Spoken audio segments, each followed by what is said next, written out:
त्या नारदाच्या गादीवर उभे राहून मला तुम्ही सर्व संतांच्या समोर जी आज आई नवदुर्गा सेवा समिती दर वर्ष प्रतीनुसार या वर्षी पण हा कोणता वर्ष होता ना 7वा वर्ष 7 देविया आपण ते एक जसं ऐकलं असेल ना कोणता सप्तमी के दिन 7 देविया भक्तों को वर देती और रिद्धि सिद्धि के खोल भंडारे भक्तों के घर भरती आए नवरात्रे माता के। ये नवरात्रा में गाते हैं पर देखो आज का दिन की ये 7वीं क्या है वर्षगांठ है इस सेवा श्रम समिति की। और रात में जागृति हुई और उस जागृति में बाहर से आए हुए मेरे संत मेरे महात्माओं को मेरा निवेदन है कि आपने बड़ी ही सुंदर वाणी से हम सबको अनुग्रहित किया और आज मेरा ये सौभाग्य है कि आप सबके समक्ष मुझे यहाँ खड़ा होकर 2 शब्द बोलने का क्या मिला अवसर मिला है। इसलिए सभी को मेरा 2 हस्त जोड़कर निवेदन है। और सर्वप्रथम मेरे माता पिता को जिन्होंने मुझे जन्म दिया। अगर मेरे माँ बाप नहीं होते तो मैं गुरु के शरण में नहीं जाता। तो सर्वप्रथम कौन हुए हमारे लिए बड़े हमारे माता पिता। इसलिए उन माता पिता को मेरा नमन है। बोल गोपाल कृष्ण भगवान की। तो आज का जो हमने अभंग लिया है कौन सा लिया है ये दस चरित्र केले नारायणे आणि रांगता गौधने राखीता है। अगर ये दस चरित्र केले नारायणे केले नारायणे केले नारायणे केले नारायणे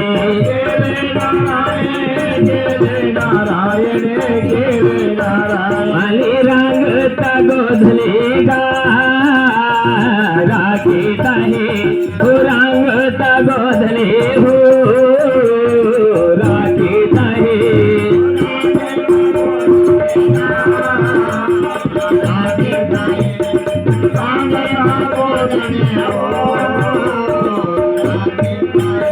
जैसे चरित्र के लिए नारायण तो ये उस द्वापर युग की बात है जब इस धरा पर कंस का क्या पड़ गया था क्या बढ़ गया था अत्याचार बढ़ गया था उदंड हो गया था।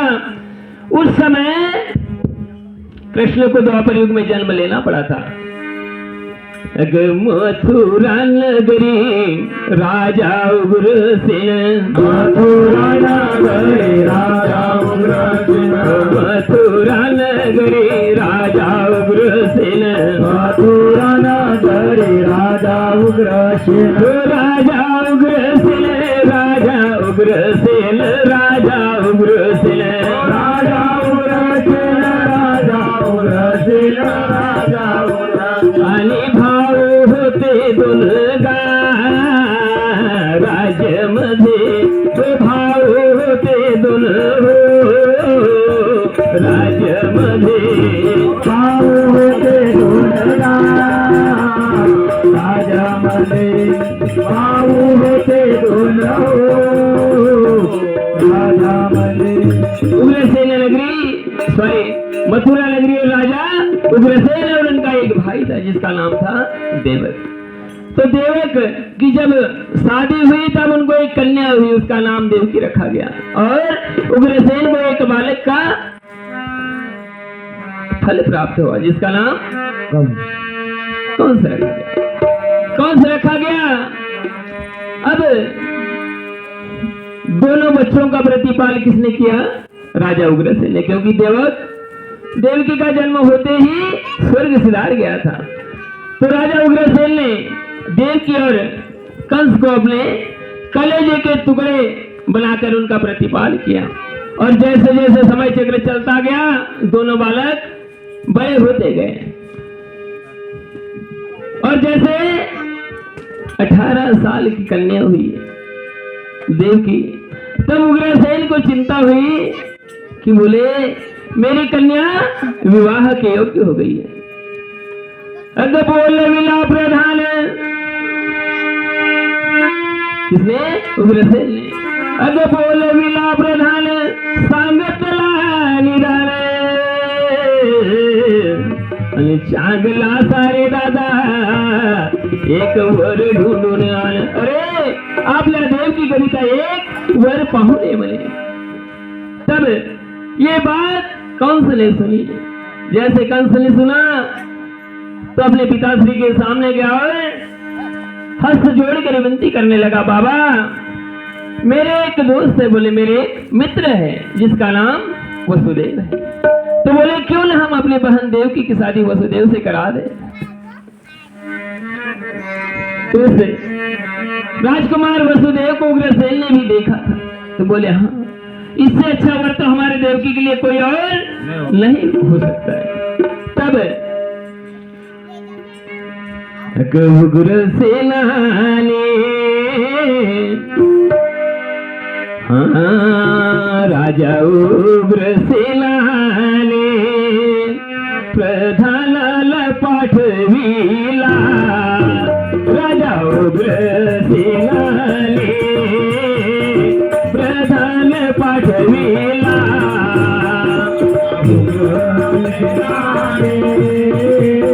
प्रधान पाठविला।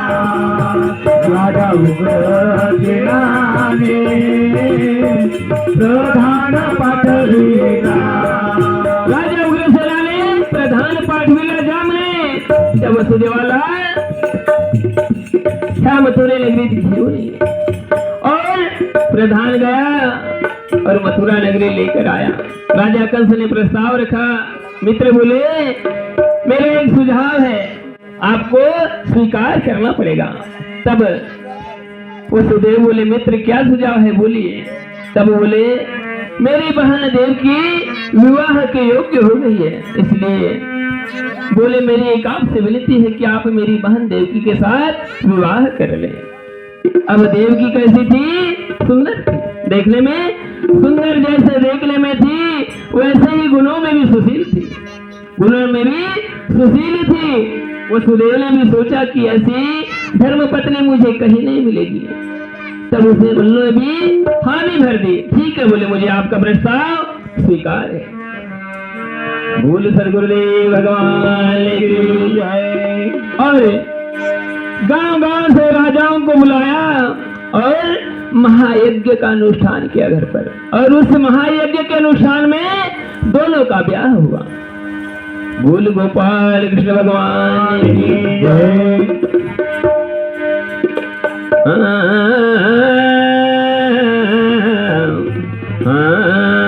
झाले दोघांचे लग्न, झाले दोघांचे लग्न, झाले दोघांचे लग्न, झाले दोघांचे लग्न।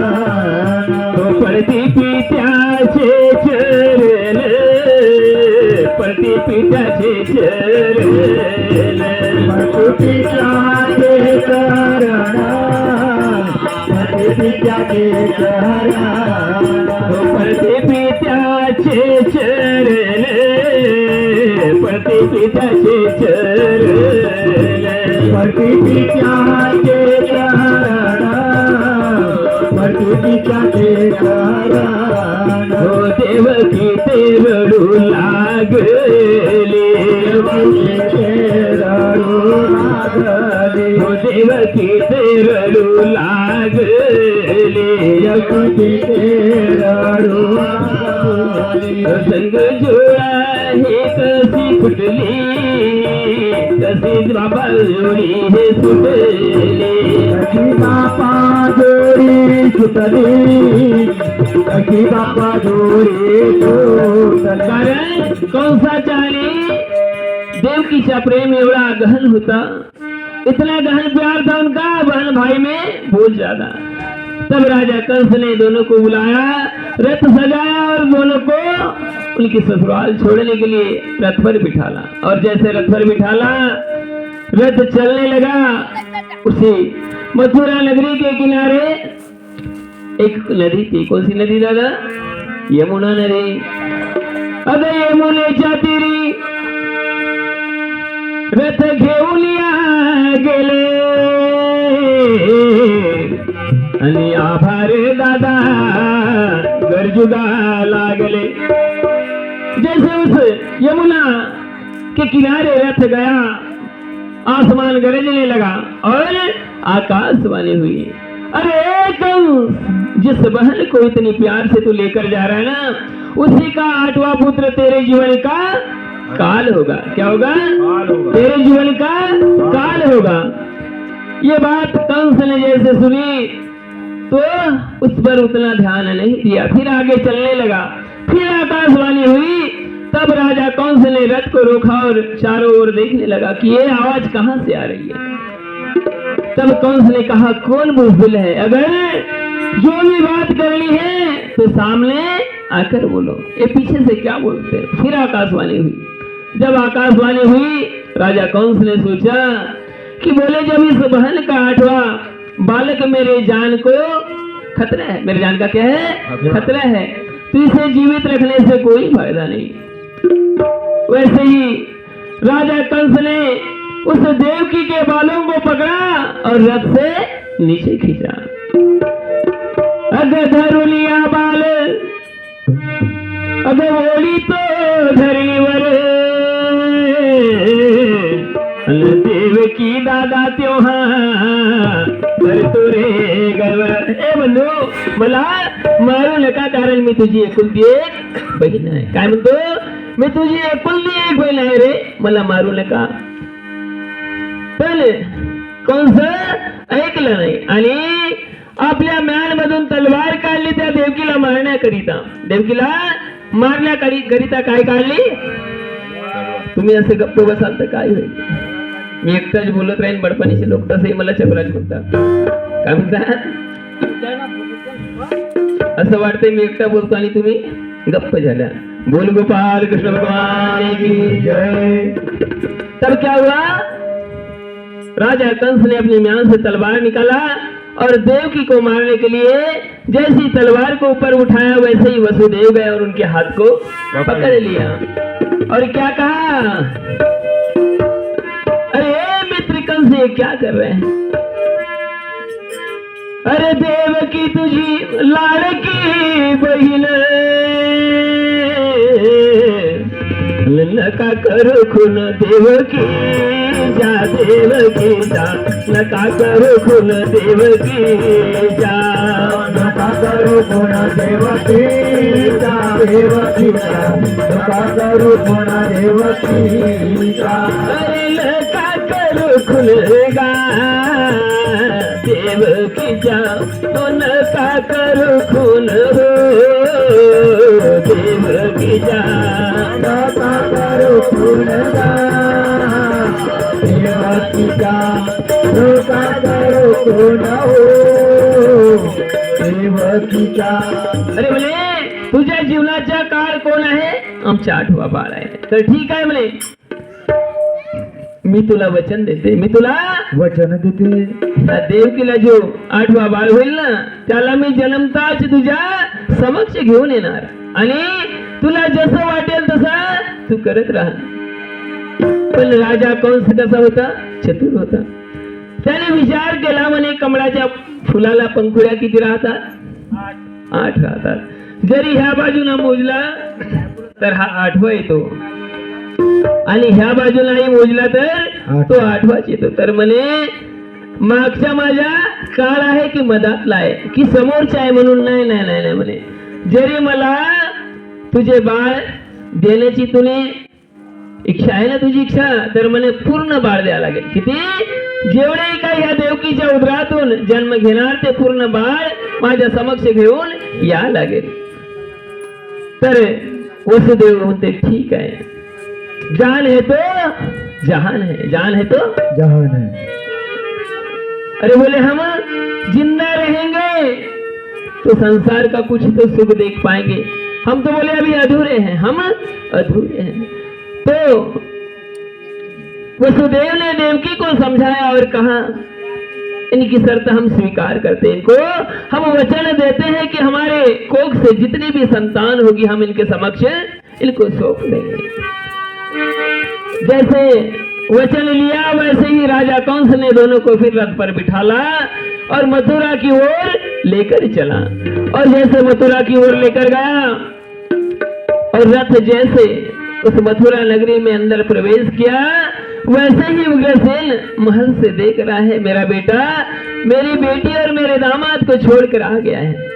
पर जब रथ से कंस उतरा और उस देवकी के बालों को पकड़ा और नीचे खींचा, तब कंस दौड़ा, उग्रसेन दौड़ा और बोलता है, ए मूर्ख ये क्या कर रहा है, ये तो तेरी बहन है। क्या कहता है, ये तेरी बहन है और इसके साथ ऐसा तो दुर्व्यवहार कर रहा है, तुझे लज्जा नहीं आती, तुझे लज्जा नहीं आती। जैसे ही ये बात उग्रसेन ने कहा, धन्यवाद गुरुजी, धन्यवाद है कि आपने कुछ ला कर दिए, बोल गोपाल कृष्ण भगवान की जय। तो तुझे लज्जा नहीं आती, बोले अपनी बहन को उनके केसों को पकड़ कर तू बाहर रथ से खींच रहा है। जैसी ये बात उग्रसेन के मुंह से कंस ने सुनी, वैसे ही उग्रसेन को लात मारा। क्या किया, लात मारा। और जैसे लात मारा वैसे ही उग्रसेन नीचे धरती पर गिर पड़ा। और जैसे गिरा तो क्या कहता है, मी तुझ्यासाठी जीवन जाळीले रे बाळा, तूने नाही पाणी पाजले, मी तुझ्यासाठी जीवन जाळीले रे बाळा, तूने नाही पाणी पाजले, तुझ्यासाठी जीवन जगले, पाणी पाजले, तुझ्यासाठी जीवन जगले, बिना पाणी पाजले, मी तुझ्यासाठी जीवन जाळले रे बाळा, तुझे नाही पाणी पाजले, मी तुझ्यासाठी जीवन जाळले रे बाळा, तुझे नाही पाणी पाजले, तुझ्यासाठी जीवन जगले बाळा, पुन्हा मात्र पाणी पाजले, तुझ्यासाठी जीवन जगले बाळा, पाणी पाजले। हमारे लिए हमारे माँ बाप क्या नहीं करते, बचपन से लेकर तो हमारे युवा अवस्था तक क्या क्या नहीं करते, मेरे को इतना बताइए। अगर मेरे माँ बाप ने मुझे जन्म नहीं दिया होता, 9 माह मेरे माँ ने अपनी कोख में नहीं रखी होती, और कोख से आने के बाद जब मेरे पिता ने मेरा प्रतिपालन नहीं किया होता, तो क्या मुझे गुरु के दर्शन होते, बताइए। तो सर्वश्रेष्ठ हमारे लिए कौन हुआ, हमारे माँ बाप हुए।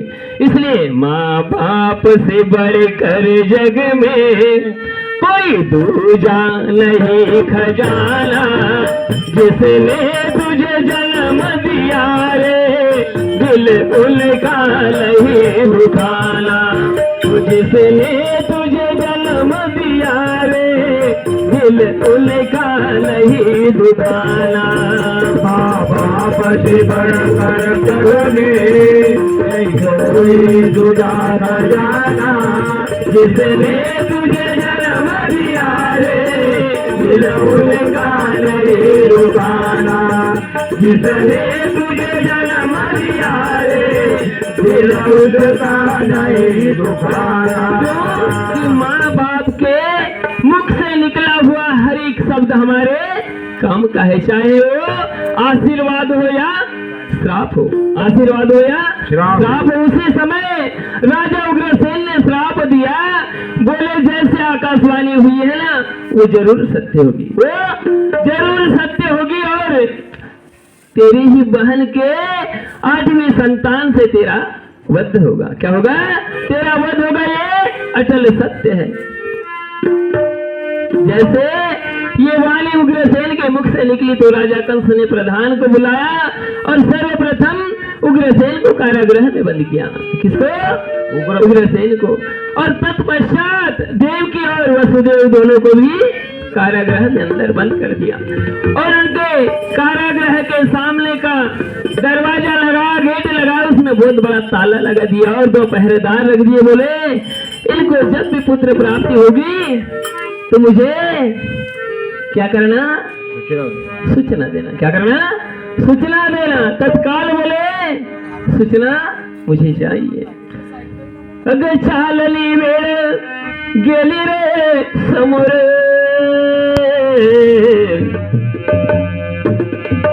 अन कैसा रे दादा पलट झाला वार। समय चक्र चलता रहा और जब पहली संतान की उत्पत्ति उस देव की माता को होने लगी तो उसको कोई आभास नहीं था उस समय। क्यों? क्योंकि जब पहली संतान जिस किसी स्त्री को होती ना उसे उसका अनुभव नहीं होता, क्योंकि उसने न तो माँ का सुख देखी थी और न सास का सुख। इसलिए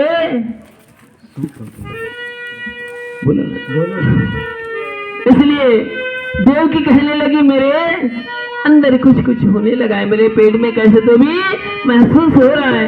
पर वसुदेव जो थे वो चतुर थे। बोले देव की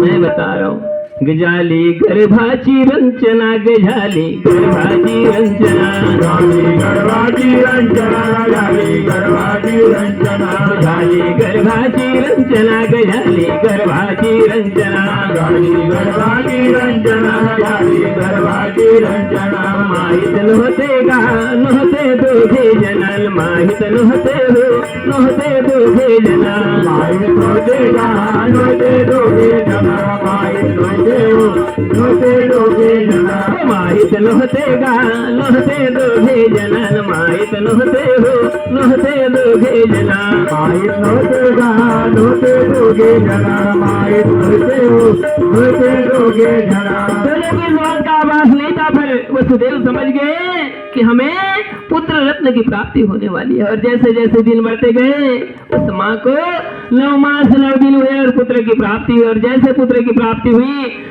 उस कारागृह के जो पहरेदार थे दौड़ते गए और राजा कंस को सूचना दी, राजन आपकी बहन को पुत्र की प्राप्ति हुई है। वैसे ही राजा कंस दौड़ते आया और क्या किया, गधरला बाळाचे पाय, गधरला बाळाचे पाय, गधरला बाळाचे पाय, देवकी रडे ठाय ठाय, देवकी रडे ठाय ठाय, देवकी रडे ठाय ठाय, देवकी रडे ठाय ठाय। ढोलका मारू बंधू याला, ढोलका मारू बंधू याला, ढोलका मारू बंधू याला, ढोलका मारू बंधू याला, ढोलका मारू बंधू याला, धाव धाव गोपाला, ढोको मारू बंधू राया, धाव धाव गोपाला। देवकी रडू लागली पण कंसाला ऐकलं नाही आणि त्या कारागृहामध्ये एक मोठी चट्टान म्हणजे एक शिला होती, मोठा गोटा होता, त्या शिलेवर नेऊन त्याची हत्या केला। असे करून 1 2 3 4 5 आणि 6 बाळाचा वध केला। किती बाळाच्या?